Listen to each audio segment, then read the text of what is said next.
Welcome everybody to another edition of TEW 2020, as we're continuing WCW 2005, as we're continuing on the road after Superbrawl, now into Showdown in Rising Sun Revolution, rather.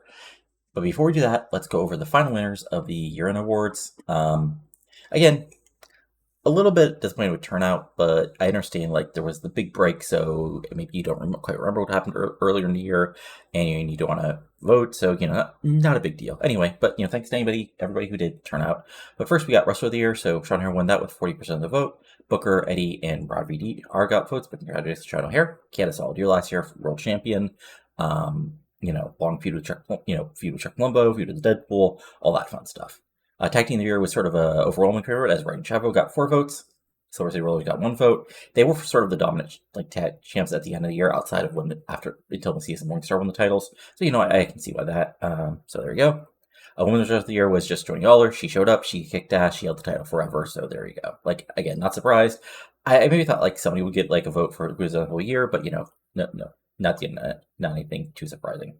For Match of the Year was a little bit less than I thought, as in the end, Booker versus RVD at Wrestle War, which I think is our highest rated match ever, got the 3 votes. O'Haire versus Palumbo and Eddie versus Vampire also got some big votes.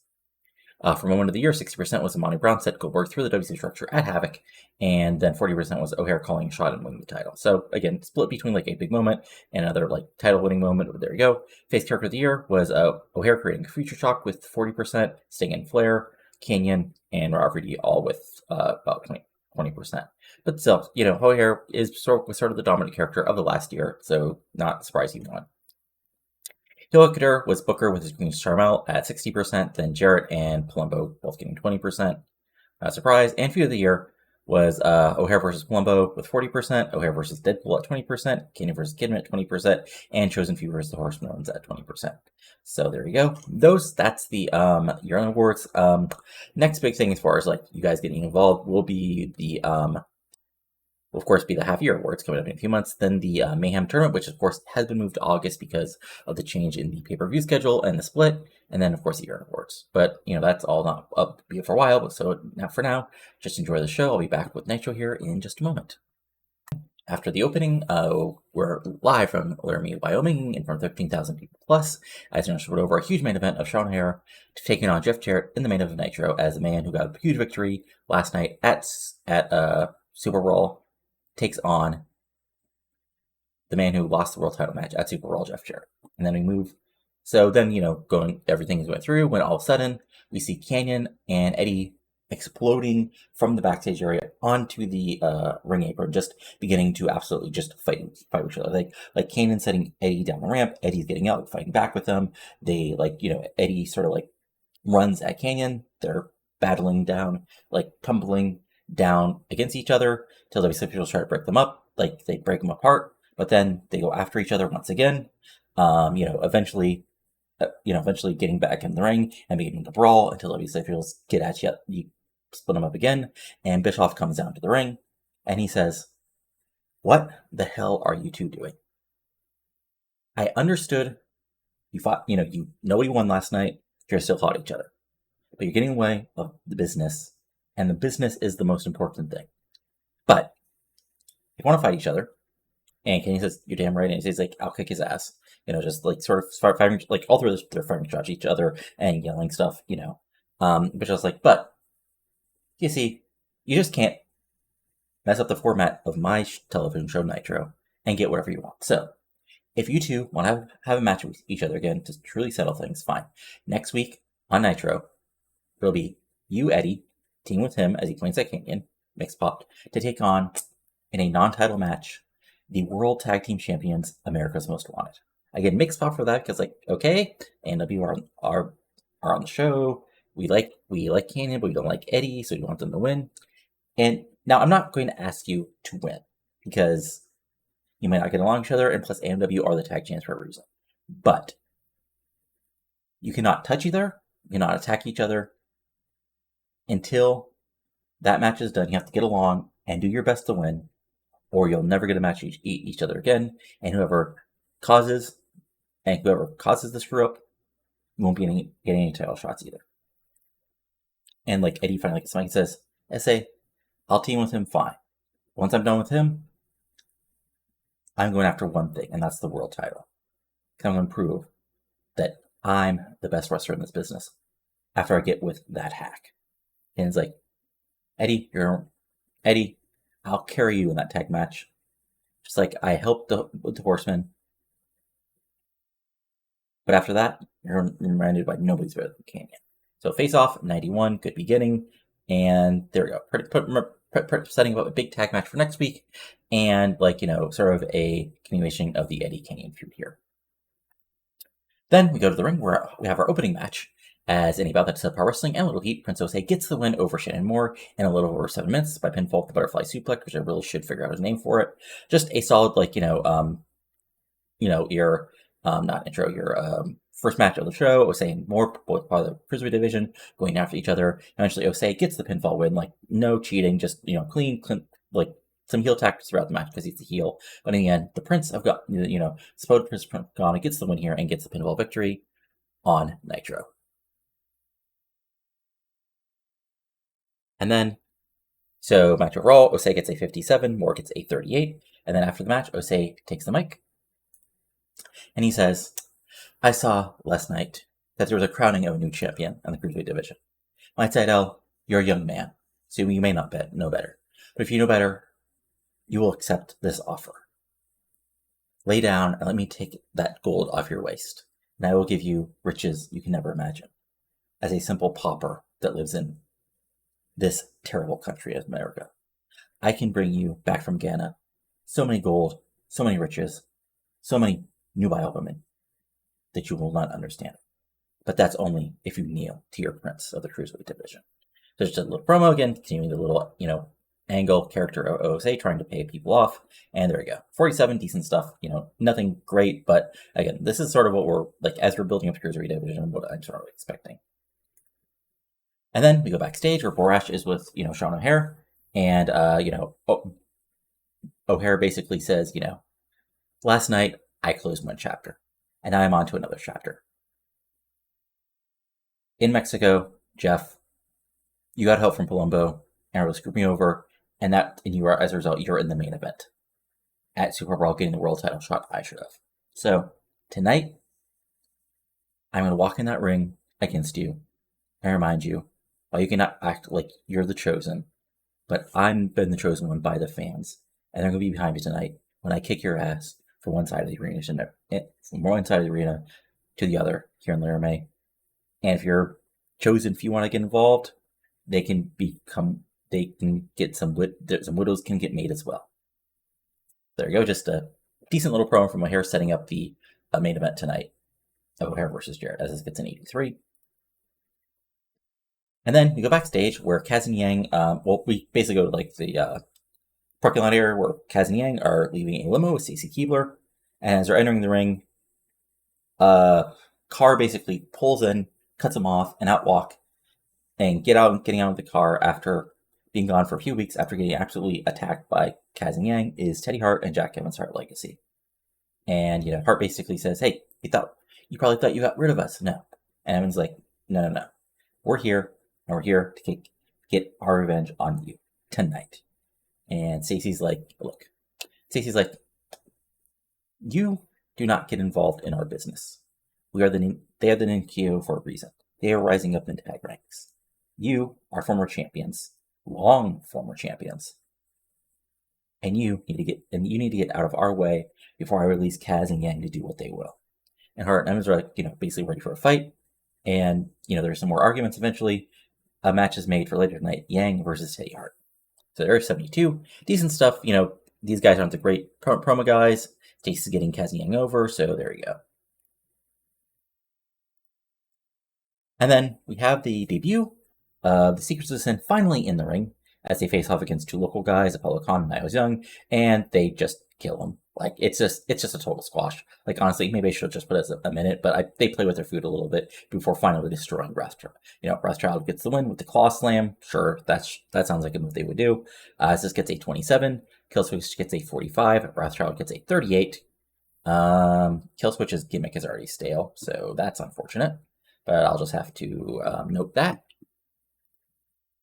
And then, and hope I don't forget about it this time. Anyway, so yeah, just a squash. I like, Rothschild gets a 38, Killswitch gets a 45, and, not the best, but these guys need to get built up. But then, of course, as they, toss their, opponents out of the ring, Raven gets in the ring and takes the mic. And he says, last night was not an ending. Last night was just a beginning. In front of everybody, Morningstar, I reminded everybody why you are nothing but a false prophet. And you can think you're listening to whatever you're listening, but I have always been connected to the darkness. And the darkness is screaming at me every single moment I'm awake to take your monster away from you. And that's exactly what I'm going to do. I'm going to bring him into the light of my darkness and show him what true destruction, what true pain, what true horror is all about. You can talk about your message and try to destroy me and even send him after me. But sooner or later, he will be by my side, no matter what you do. Quote the Raven, nevermore. So basically, Raven setting his sights on Macias and taking control of the monster Macias away from Morningstar, as this gets a 77.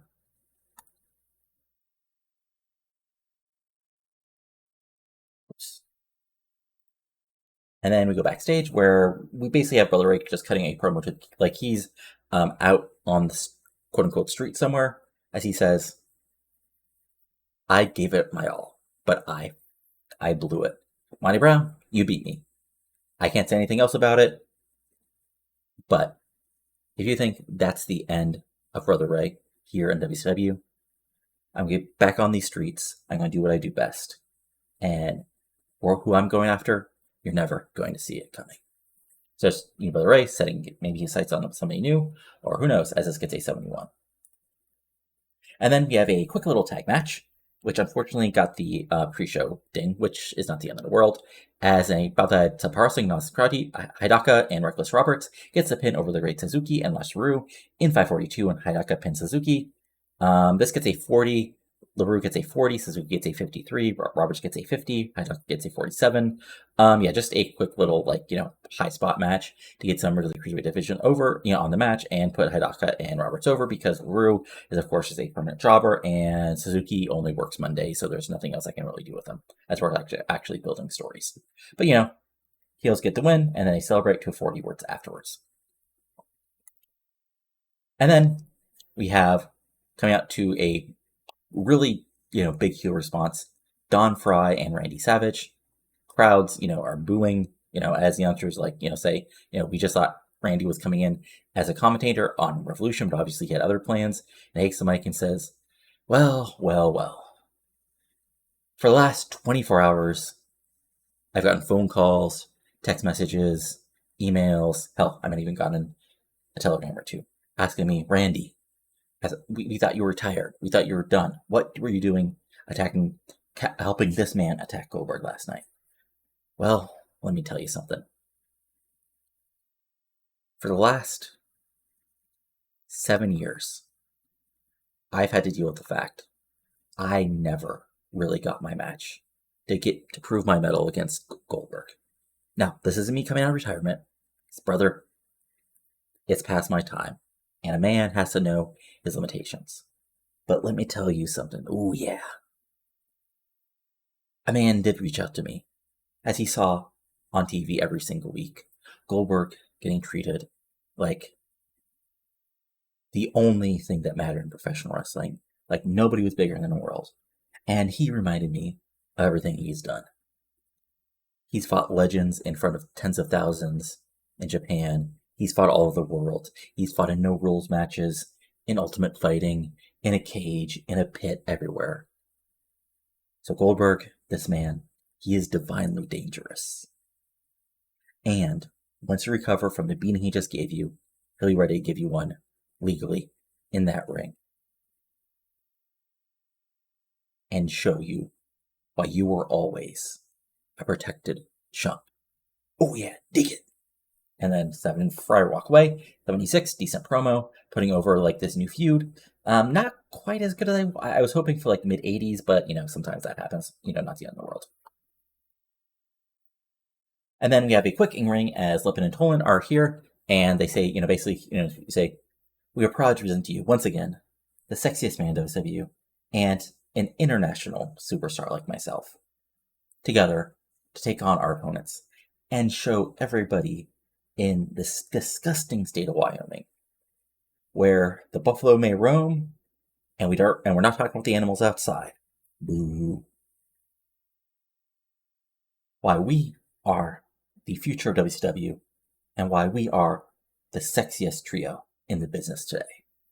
And out come their opponents, Tajiri and Chavo, for a tag team match. And this gets a 65. It's just a quick, basically pre-match promo. And they have a decent little match, but Lippin and Tolan get the win as, Chavo and Tajiri are doing their thing, suplexes, kicks, but eventually things break down. You think, Chavo's going to get the win after a big brainbuster, but Lippin actually comes in and basically Dumb Reese distracts the ref. Lippin comes in with a attack from behind, and coming in and hitting a quick full Nelson driver onto Chavo. Tank comes up, hits his tank turret, lariat, hits pinfall, holds the ropes. Ray Lippin breaks it up when she tries to make a save. 1, 2, 3. They pick up the pinfall victory. This gets a 67. Tolan gets a 64. Lippin gets a 58. Tajiri gets a 67, and Chavo gets a 68 as well. So big win here for Tolan and Lippin on Nitro. And then they celebrate to a 63. Fairly straightforward. Just a win to get the heels over here on Nitro. As honestly, during Chavo, I have to move them on to their next thing. And, what can you do? Anyway, then we go backstage where Jeff Jarrett on his own enters Bischoff's office, and Bischoff looks up and says, shouldn't be getting ready for your main event tonight. And Jarrett's like, I see what you're doing, Eric. I see exactly what you're doing. And Bischoff's like, you agreed to the match. Yeah, yes, I did, because I want to show everybody that you're not going to let that guy treat me like a stepping stone back into whatever match he thinks he deserves. Tonight, Sean O'Hare is going to learn that even if Palumbo didn't get involved in Mexico, I still would have kicked his ass, and he's going to be reminded why I'm the chosen one in WCW.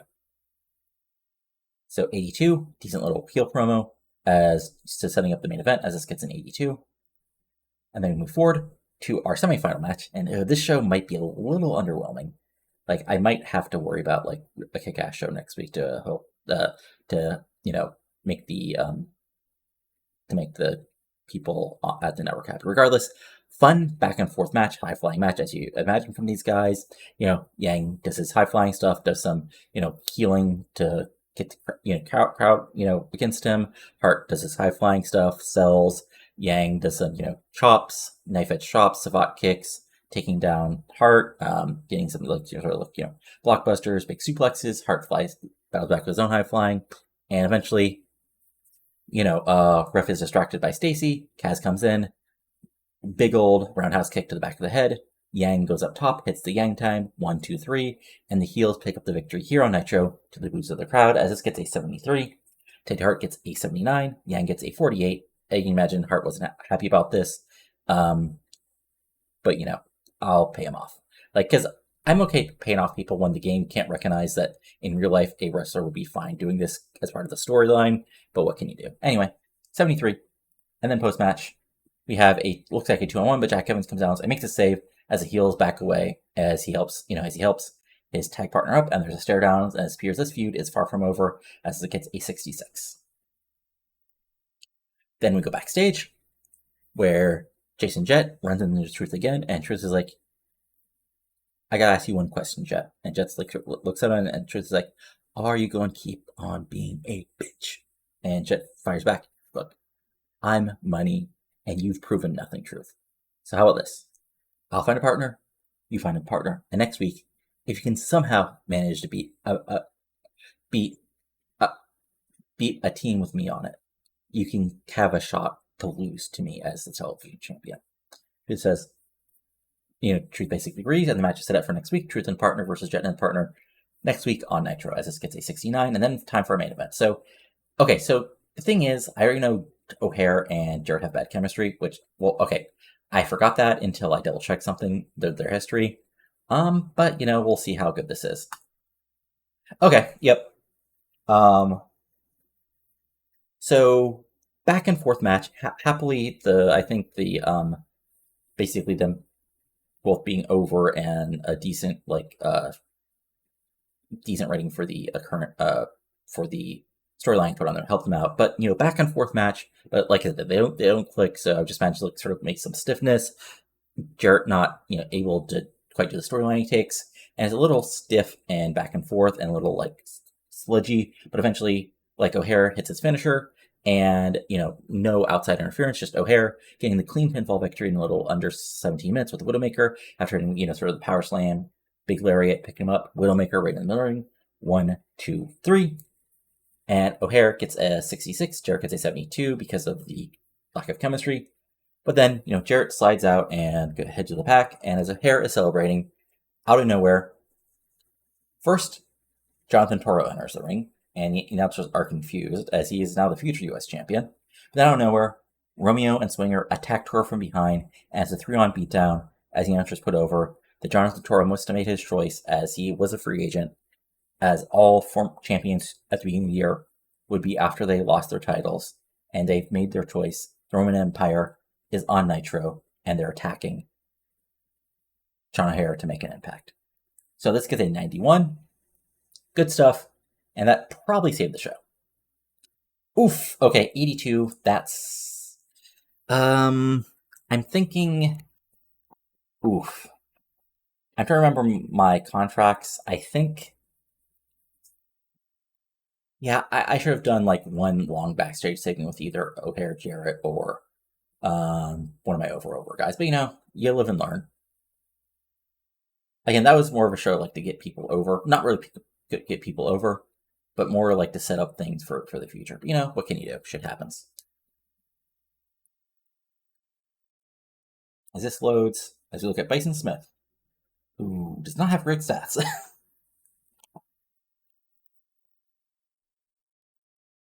All right. Oh, okay. Holy okay. Yeah. One thing is Taka did leave because that was in his contract, like I said. Benoit got a broken nose. Okay, so he came back and wrestled. I'll double check and Raw in a second, but then he got a broken nose. But okay, I guess my contracts aren't as good as I thought. Okay, so 82, and then Raw got both Raw and us got an 82. Wow. Okay. So yeah, Big Show defeated Rigo Benoit in 94. Here, let me start from this bottom. Jackie Gative v. Shaniqua in 54. Billy Gunn interview, Shawn Michaels interview, Randy Orton, Scott Hall, Showdown, Molly Hall. Oh, they're also in Canada. That also explains it. Kane, the Flying Vampiro defeated Christian in Bump and Grind. Interesting that Batista's actually getting better ratings than Kane at this point.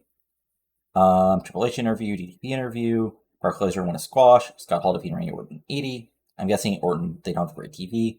Shawn Michaels beat DDP in 91, Big Show defeated Rugo and Benoit in 94. So overall, this show got a 2.24 million viewers, and we got 2.08. So basically 16,000 to finally winning. Anything else of note? Nope. Yeah. I think that's it for the moment. I'm trying to remember anything else. Yeah, no. I'll just be back in a moment for you guys with Revolution. All right, it's time for Revolution, live from Glendale, Arizona. So let's get rolling with the show. As we start out with a great angle, as first comes out Chuck Palumbo, basically saying it's bullshit what happened at Superbrawl. But I'm going to move forward because it's time for me to lay my claim to the world title. And whoever gets in my way, they're going to see why this man is going to rip apart and tear and just run over until you're stuck in my tailpipe on my way to the world title. Cue Booker T coming out and says, wait, Seka, nothing personal, but last night, however you want to put it, you lost, so you're at the back of the line. Palumbo fires back. Booker, you're former world champion, but you weren't even on the show last night. So what do you think you're doing? So get out of my way before I push you out of my way. And also throughout this sort of the two women are staring daggers to each other, so there we go. And then To a big pop, out comes AJ Styles and Rey Mysterio Jr. Styles says, wait. Now, last night, I admit, me and Rey had a rough night. But, it'd be great. A great way to get back on the horse and get up to the top again and prove we're rising back to the top is to kick both your asses in the main event tonight. And Rey Jr. adds, Rey Jr. basically, says he's happy to do that. Booker fires back, look, kid, you got lucky against me once. And I'll be happy to kick your ass again. Even if I have to team up with this guy. And Palumbo fires back, look, Booker's a former champion. I'm going to be a world champion. And Rey, this is your limit. And AJ, you might be great in a while, but this is my time now. So, the present and the past of WCW will be happy to kick your ass and remind you it's not the future yet. Booker fires a look as he says, Booker says, you did not just say that when you passed, because I'm still a six-time world champion. And once I'm done with these jerk punks, I'm going to be a 7-time, and Palumbo stops and just stop. We don't have time. Let's kick their ass, and then we'll move on from there, okay? So again, heel's not quite ready, but, everybody trying to gain back some momentum from what they lost at Superbrawl, as this gets a 96 and really sets up a big main event. And then, but we actually open up our first match of the night, as in two men who weren't at Superbrawl face off as Ken Anderson takes on Cash, back and forth match. Cash, doing his sort of like bully weight brawling and stuff, but it's not quite working against Ken Anderson. Anderson fires back with his own brawling and moves, and actually it looks like Anderson is going to get the win after the Kenton Bomb, but as he gets him in the fireman's carry, he knocks the ref down with catches feet, knocks the ref down. Sharp comes in, levels him with a cane shot from behind, hits him with a sort of stuffed DDT. Cash comes in, hits his finisher, picks up the victory, 1, 2, 3, as it looks like Keenan Sharp is not done with Ken Anderson, and Cash gets the win here, as this gets a 76, Anderson gets a 56, Cash gets a 74, and as Ken Anderson is getting up, Keenan Sharp comes in, rolls through, and just locks him in a real naked choke as referees try to break him off for a couple of people, finally getting away, as he, the sort of calm demeanor of a man on the path has completely broken, as it looks like Keenan Sharp really wants that revenge. As this gets a 66 as we continue this feud. And then we go backstage where Teddy Long has basically gotten most of the women's division together outside of the top, Gail Kim, Jody Lawler, who's suspended, and our former champion Tricia Sky. And he says, I have a big announcement. Tonight begins the path to having in WCW on Revolution not only a women's champion, but women's tag team champions. So we get reaction from a bunch of the women, as Nikita Colt says, if you have titles, just give it to us, the only true tag team in this women's division right now. Teddy Long says, not quite. You see, tonight, yes, you have all been in tag teams, but you haven't been in enough matches to truly determine a number one, a person who deserves a number one seed, because there's going to be 5 teams in this tournament. And he says, he fires them off. First, European Disunion, going to be Angel Fox and Lexi James of Captivation. Going to be the young women of Roni Jonah and Natty Neidhart, or Roni Jonah and Lila Vaz, and finally Celine Cartier and Natty Neidhart.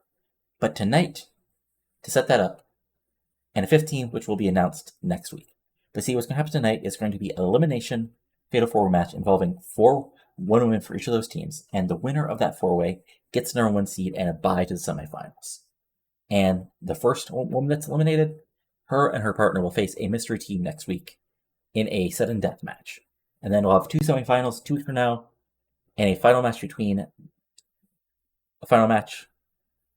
on Revolution, and then at Rising Sun Revolution in Japan, you will face 2 Japanese women's wrestlers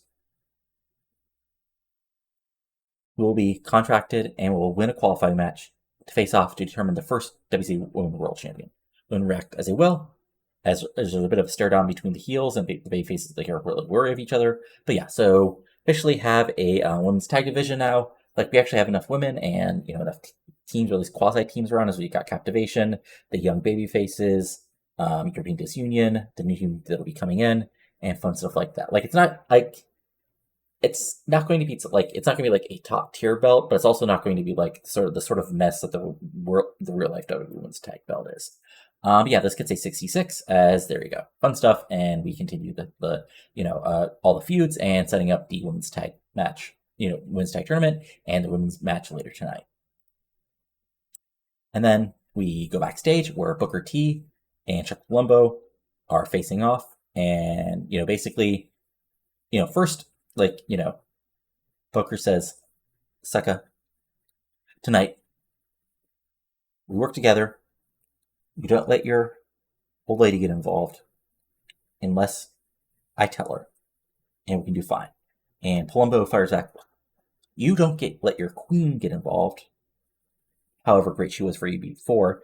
If you notice, you're not a world champion anymore." Ooh, pop for that. And Booker T says, "Dig this, sucker. Tonight, we're going to work together. And women will both watch us be victorious over those two opponents. But right after the finals bell is rung, you better watch your back." Palumbo says, "I won't have to watch my back because you'll be right in front of me." So there's a stare down, but looks like these heels are not getting along at all, as this gets a 90. And then we have a match where Jamie Noble basically destroys Fit Finlay in a little over 3 minutes with the trailer hitch, which I probably should have renamed to something else, but it's there for now. And yeah, this is just a complete squash to put over Noble. Fit Finlay's like just a pure jobber to the stars at this point. Finlay gets a 38, Noble gets a 83 because he's really good. This gets a 70, just like, Finlay gets a little bit of, moves in right at the beginning, but eventually he just does the job here.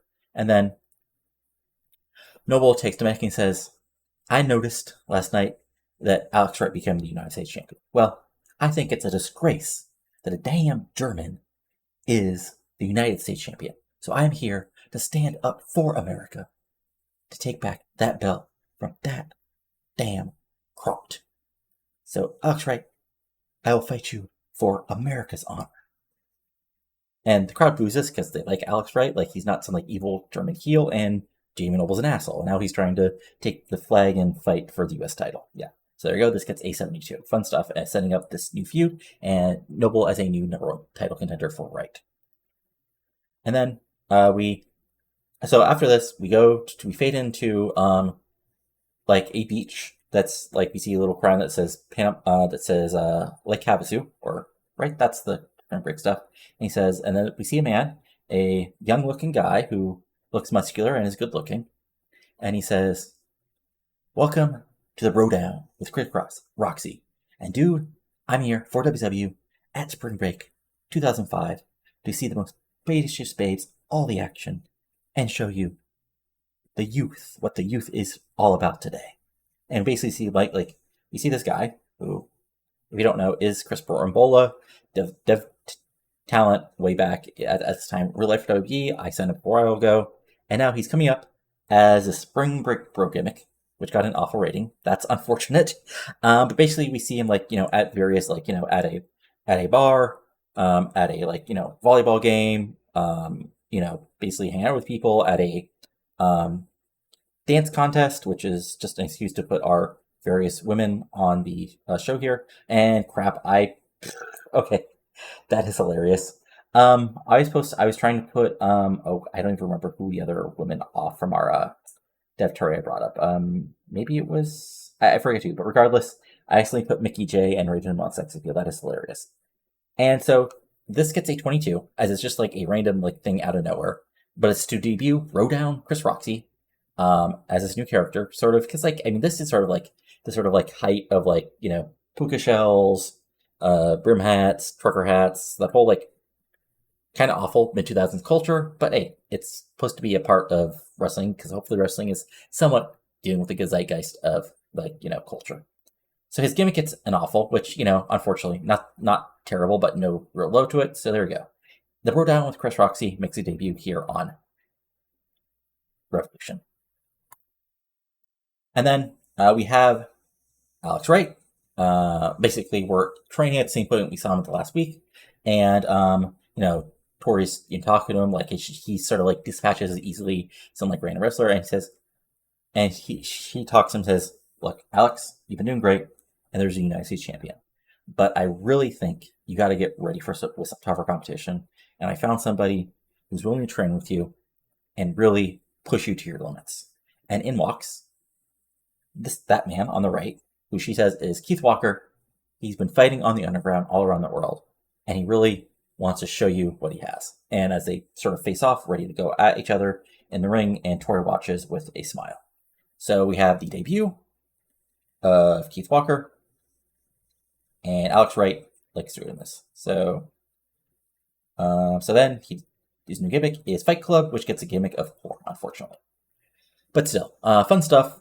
Keith Walker underperformed because it's 4 minutes, and he's not quite ready for that, but there we go. Good stuff. So yeah, I mean, we're bringing up more people, because honestly, like, I think I understated how many people I need on Revolution as far as, like, on the male side.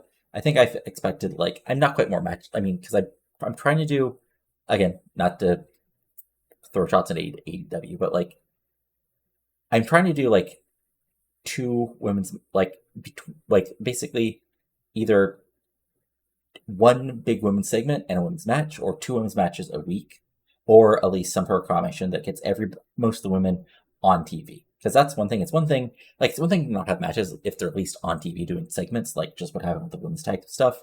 It's another thing, like, if it's just the women's match and that's it. Regardless, moving on. We have Awesome Storm, who of course defeated Ray and AJ last night, just destroying Malenko and Simmons in 6 minutes. Like, unfortunately, I thought I was going to be able to do something with Simmons, but, like, he's not great in the ring. He's a little old. Malenko's not that great either. Like, they're both basically hit their limit as far as, like, being useful in the ring. So probably for most of their contract, outside of maybe some mini feuds on TV, this is going to be the extent of what they're doing, is job to the stars. But they put over the guys here as Storm. I'm going to say just finish them off with a super kick in about 6 minutes. This gets a 70. Awesome gets an 84, Storm gets an 85, Simmons gets a 63, and Malenko gets a 56. Post-match, like, there's no beat down, nothing weird like that. Just Kidman gets in the ring, and he takes Mike and says, last night we showed why we are the elite force in WCW today. 2 matches, 2 wins against supposed great competition. Paul London, kid, you're going to be great one day, kid, but you're not quite ready to take on me, the man who can cash in a title shot at any time. And Monty Brown, that was your one shot at getting on our way. Because guess what? It wasn't a plan to call our shot last night, but you never know when it will. And you better not get in our way, Monty Brown. And moving on, right now, I have an official challenge. Beside me is the most explosive force in this business today and the best technical wrestler in the world. They are former tag team champions, and right now, America's Most Wanted, they have those belts. We're going to take those belts to take on our side. Because sooner than later, I'm going to be the world champion. They're going to be tag champions. And there's nothing any of you can do about it. 86, really good heel promo, putting over, Kidman, he has a called shot, the little confrontation with Monty Brown last night, and, that Storm and Awesome now want the tag titles. And then we go backstage where Emmy Weber catches up with Gail Kim and, basically, asks her, last night you shocked everybody by attacking Trisha Sky after she defeated you. Now, I've heard that, you're jealous over Trisha Sky's, you think Trisha got more shots than her, but, she is, she was a big star, and she has beat everybody put in front of her. And Gail Kim fires back, look, I don't know who you are. I just know that they hired for eye candy, which is what all this company cares about. I made this women's division mean something. And look, it was one thing when it was Joan Dollar, because she's actually been here even if she wasn't wrestling. I faced her, she beat me, that was fine. But then they let everybody in. Somebody like Trisha Sky, who came into this business because somebody saw her with a wet t-shirt and got horny over, and made her a manager of 2 muscle heads up north. And now she's here. Now, I'm not going to say she's untalented, because she did the work to become a decent wrestler. But Trisha, I'm still the head bitch in charge of WCW's women's division. And last night, I got reminded why it's not time to play nice anymore. So Trisha, once you recover and you can get up without your teeth rattling, you're going to have to get in that ring and take me on. And just be ready for me to take back my WCW Women's World Championship. So decent little heel promo setting herself, as this gets a 78. And then we have Monty Brown killing Angel from XPW in a little minute with pounce, just pure squash. Like, Angel's across the ring, he comes in, Monty Brown kills him, there, that's it. Brown gets an 84, Angel gets a 22. And then we have, really great promos. So Monty gets in the ring, takes the mic and says, RVD. I am calling you out right the hell now. I know you're not in the arena. Both, Long gave you the week off after you had that battle with Jarrett at Superbrawl. But Van Dam, you faced hardcore icons, you faced chosen ones, you faced guys like Eddy Guerrero, but you've never faced me. A pure 100% unstoppable force that nobody has been able to slow down here in WCW. Even Demand has walked away from me. The loser. At Rising Sun Revolution, I'm going to prove I am going to be the WCW World Champion. And you're going to have to face the fact. You're going to fall down to the pounce, and there's nothing you can do about it. Because you may be the whole bleeping show, but I am Monty bleeping Brown. So there we go, and it's officially announced by the announcers over the basically before the match, that the match has been signed for Rising Sun Revolution, Rob Van Dam versus Monty Brown in Japan for the World Championship. So there we go. This gets an 88. And then we go backstage, and we're, Amy Weber catches up with Ken Anderson as he's getting some, ice on his back, and, he actually has a big, cocky grin. And Amy was like, I'm surprised, I thought you would be more upset about Sharp attacking it. And Anderson's like, no, you don't get it.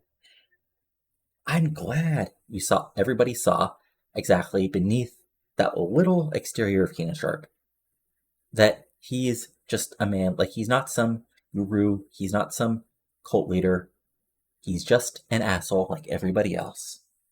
And as the crowd's favorite asshole, it's my job to kick his ass. I've done it a couple times, I can do it again. So Sharp, once you get over and you get back in your Zen place or whatever, and you say you're back on the path, I'm going to knock you right off it, because I'm Ken Anderson and you're not. 58, decent promo, setting up, to continue the feud with Keenan Sharp. And then we have Nitro recap focusing on Vader and Jarrett, and then Toro attacking them. Then I believe it's time for our main event. Oh, wait, no, sorry, my bad. I totally forgot there's another match. So, okay, decent match. Okay, so yeah, this is an elimination match. And honestly, so yeah, this is actually this is not the order of elimination. Okay. Right? Yeah, okay. Sorry, I'm doing this thought process in my head, and I totally... Right, okay. So... Yeah, okay, so what actually happens here, sorry, I just totally had a brain fart of what was happening. Okay, so basically what happens here is, less than a minute as everything's breaking down, Cartier just grabs Lexi, hits her with the Celeste V, and gets, a shock quick 1, 2, 3 on James before she can do anything about it. And all of a sudden, she's out, and James and Fox are now in the sudden death match next week. Right? Hold on. Sorry. This is why you shouldn't do booking in your own head. Yeah. No. That makes sense. So now they're in the sudden death match next week, and then we, back and forth match for a couple minutes.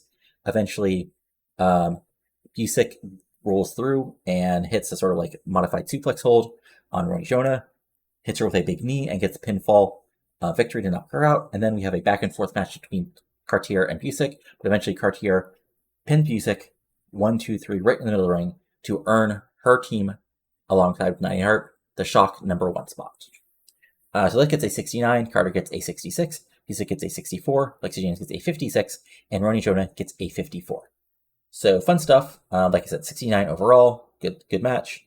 And yeah, Cartier then celebrates as the Untouchables put over. This is sort of a big Shock victory, and then puts over the match. The first semifinal they can now officially announce is going to be European Disunion taking on Roni Jonah and Lila Vivaz in a couple weeks. But of course, next week will be Lexi James and Angel Fox versus a mystery team making their debut in WCW. So this gets a 64 as the Untouchables put over that. And then we have AJ, basically we have the thing, AJ and Ray sort of hyping each other up as they head out to the ring for their main event match tonight. As this gets a 72.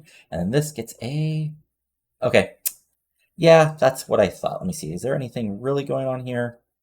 Poor announcing, poor commentary, low experience, low morale, poor gimmick, fatigued AJ. Okay, I mean, let's see here. I'm just playing this. 8, 15, 19, 22. So it looks like we lost probably a point or two for announcing, point or two for color commentator, another point because the point was off his game. So anyway, this is classic US Pro style match. These guys just going after it. AJ and Ray show they have better teamwork, but Palumbo throws around both men, so does Booker T. But Palumbo actually hits the full throttle 10, 12 minutes in the match.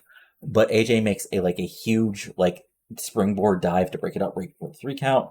Babyface comeback. Ray and AJ hit their spots. Booker eventually takes over. Fights with AJ. Booker actually almost falls to Saddles Clash again, but he pushes him off and hits the bookend. But AJ kicks out right before 3, and things eventually break down. And as it looks like it's going to be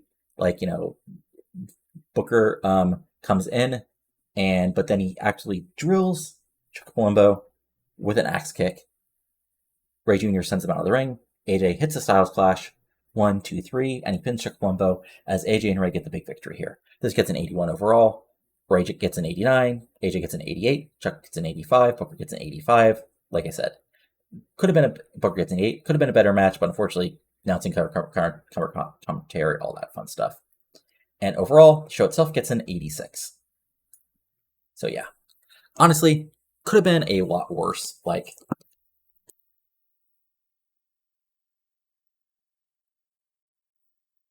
But yeah, so decent week, rebuilding Cruiserweight division, putting them in storylines, return of the Hart Legacy, debut some new characters on Revolution, setting up the women's tag, what's the word I'm looking for? Women's tag match, feud, women's tag tournament, and setting up that main event. So,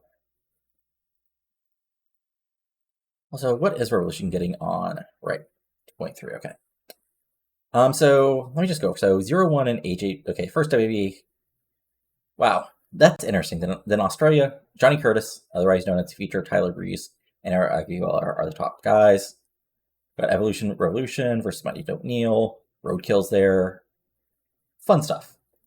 And then, so let me just look over this. Okay, so 0-1 had their big show. Daisuke Sekimoto defeated Garuda. Fujiwara defeated Tank Abbott in a match that I'm sure was stiff as hell. Scott Norton defeated Samiko Daka. Terry Mass 4 won a match. Hidaka and Akabone defeated Tanaka and Sato in a 74, and Hashimoto defeated Stockman in a 70. Fun stuff. And then AJPW had one of their big shows, 18,000 people. I'm shocking they can actually still get this. Okay, matches note that you guys would care about. Nunzio defeated Goman. Fuchi defeated Ishii. Steele and Smith defeated Violent Playboys to retain the tag titles. Ishikawa defeated Dragon Kid in 72. Kai and Hase defeated Kimura and Okamura in 61. And Kawada defeated Yoni in a 78. So nothing too fancy there. Let's see here. But let's go over what WWE did for SmackDown. So they had a much better SmackDown than they did Raw because they are actually in America. But let's see here. Out of this, we had Undertaker and Brock brawling. Scott Hall defeated Maven in a squash. Gallagher Bruja defeated Christian Buff and Bryan in a tables match in 86. Brock Lesnar defeated Steve Richards in a squash. Angle defeated Orton in a cage match in 98. Big Show defeated Scott Steiner in 96. Sure. Edge and Taker defeated Regal and Triple H in a 99. So yeah, fun usual stuff for the Fed there. We had also, so first if we go to our NWA Wild side, we had first for TV, Ken Cole defeated Brian Drago. Drago's up to a 41, so he's slowly getting there. Suzuki and Trevor Rhodes and Stone Mountain defeated Rambola, Orton, and Daz. And see, Rambola's already up, like getting 66, so that's the main reason why I pulled him up. Chance Prophet defeated Heath Walker in, I think, Walker's last match. Casperella defeated Tony Jones, and Suicide Sins defeated Lazarus and Kai Graves. Then for the weekly house show, we had Jones, Ortiz, and Taz defeated Kenzo Suzuki, Siaki, and Rain Man. They're slowly getting there. Rick Michaels defeated Matt Cross. Matt Cross is up to a 50. Chance Prophet to Ryan Drago. TNT defeated Kai Graves and Claudio Castagnoli. Claudio's up to a 62. Lazarus defeated Cass O'Reilly, so there you go. Then if we look over at the NWA Feds, we had Rocky Morrow and Corey Estrada defeat Club Deluxe. Diana Roddenberry and Cyrus Squad defeat John Cena, Alex Shelley, and Barry Bradburn. John Cena's already up to a 45 for them. We had Davidi, Ray Steele, and Joel Gunjan, Corey Castle, and Jimmy Jacobs. Capdale and Sharkboy defeat Ricky Shane Page and Andy Douglas. Russ Haas defeat Chuck Taylor and Excalibur for the HWA TV title. And a big win for Russ Haas, I guess. And Matt Striker defeat ECMO Fatu. And then if we go to Ohio Valley, for their loop, let's see here, matches of note. Sarah Stark defeated AJ Sparks. Tony Mao defeated Charlie Haas in a 60, a match that probably ruled. Spanky defeated Mafia in a fun match. Justice defeated Rob Conway. And then in the other match, let's see, Charlie Haas defeated Trailer Park Trash, sure.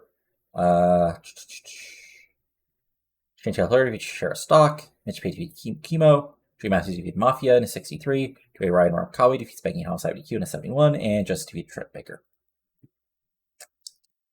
So there you go. And then if, oh, right. I totally forgot to show you guys AWQ. I'm dumb about like that. Okay. So again, our women's dev fed. We had Allison Danger, Kim Nielsen, Ariel defeat Madison Claire and the Mega Women. So yeah. Again, a couple of women are ready to come. There's just not good character modes for either of them. The 100% Girls, which is Becky Bayless and Mischief, defeated Melissa and Lee Osaka by DQ for the tag titles. And Tracy Brooks defeated Annie Social in the main event. So fun stuff. So if we look at our storylines, Against the Darkness is at an 81, Choosing Violence is at a 67, Cruiser Stuff's at a 56, Violently Dangerous at a 77, Kaz Yang versus Evans Hart is at 69, New Territory start off with an 81, Guerrero's Canyon's at an 89, TV Titles Feud's at an 81, 69, and 69 is our women's feud. Women's World Title feud is at an 83. Noble's Rights at a 73. Sharp Anderson's at a 71. Brown Van Dam's at a 92. Revolution Rising's at an 81. And the tag title feuds is now at 86. And yeah, that's it. So, that's it for now. If you enjoyed it, go ahead and give it a like. Comment below what you're enjoying and not enjoying. And of course, subscribe to the channel for plenty of TW 2020 content such as this and my new Japan 2004 series. But that's all for now, so talk to you later, and adios. Have a good one.